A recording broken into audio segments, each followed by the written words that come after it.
Do you support making the city animal shelter a no-kill shelter? And if so, what is your plan to accomplish this?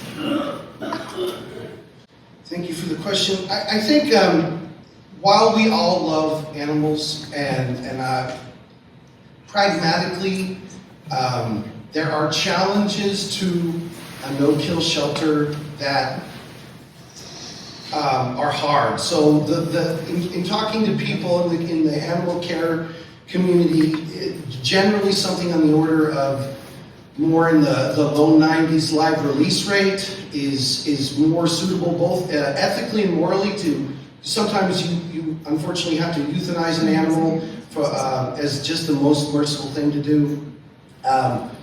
But you can raise that live release rate from lower by establishing good networks with rescues and other shelters in the neighborhood or in the region. I think one of the things that has been challenging for our local shelter is they've let that existing network structure degrade, so that we need to rebuild a lot of trust between rescues and shelters in the region, so that we can network the animals out and increase our live release rate. Our live release rate isn't terrible, but at same token, if we can raise that up to a more pragmatic level in the 90s, I think that would give us reduce some of the pressures on us, so that we can focus on better protocols and better workflows in the shelter.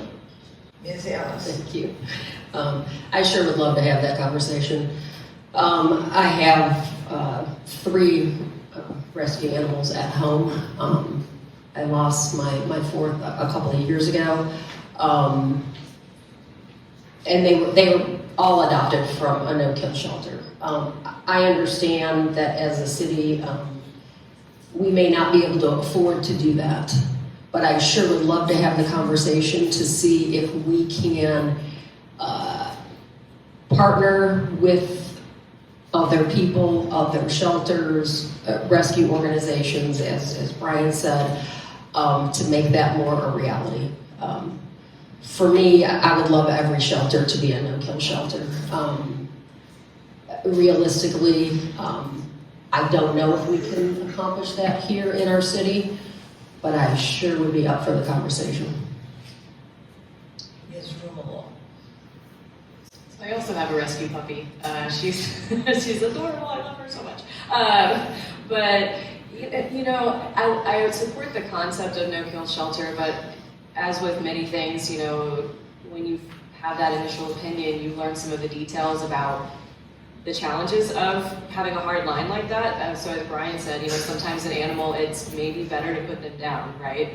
I'm always happy for us to be reviewing the procedures for that. So if we are putting an animal down, what are the procedures for that? Who has to sign off? To make sure that, you know, the animal's being given a chance. But there are some cases where we need the flexibility to be able to put an animal out of its misery if it's, you know, kind of headed out anyway, right? But also there may be cases, I know that sometimes the shelter has very aggressive animals. So what do you do with those dogs? You can't adopt them out. They might kill a child or something, right? So they have to be really careful with the animals that are in the shelter. So, I mean, I like flexibility. I mean, even for an aggressive animal, I like the idea of them being able to partner with another rescue and see if that animal can still be adopted out. Try to give that animal another chance. But I think we do need to have a little flexibility there. I'm always happy for us to look at ways to improve. To make sure that we are killing as few as we possibly can, because I don't like the idea of killing any animals, but I also understand the need for flexibility in special cases, and we need to be very careful about what those cases are. Ms. DeVinney.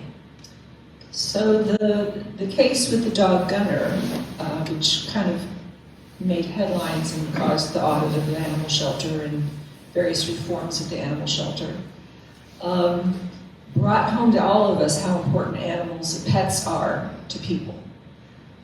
But it also brought home to us the fact that Denton is doing an awful lot more than other towns. Gunner was from Crum, and he ended up in Denton, and Denton is probably a little overwhelmed. So again, we can pair, we can coordinate, we can work with other groups, but maybe it's time for other municipalities to maybe help out a little bit more. I don't know. Diana is shaking her head. I'll talk to you later. If you will. Thank you. Mr. Stevens, please. I didn't think this was going to be the question I got heated on. This is the easiest layup question. No, we're not going to kill animals in Denton, and yes, it should be a no-kill shelter. So how would we do it? I mean, well, we pass an ordinance to do that, to make it no-kill. The only animal I'm kind of in favor of killing is cockroaches, but with the that was supposed to be funny, but maybe it didn't land.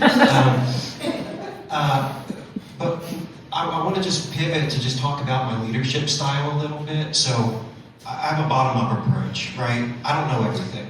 That's my strongest quality, is that I know what I don't know.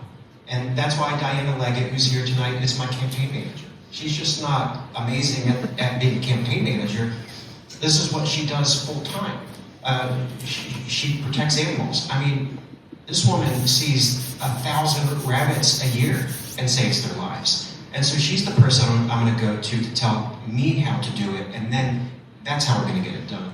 Because it's not going to come just from me, it's going to come from a team effort, but the short answer is, yeah, we shouldn't kill any animals in Denver.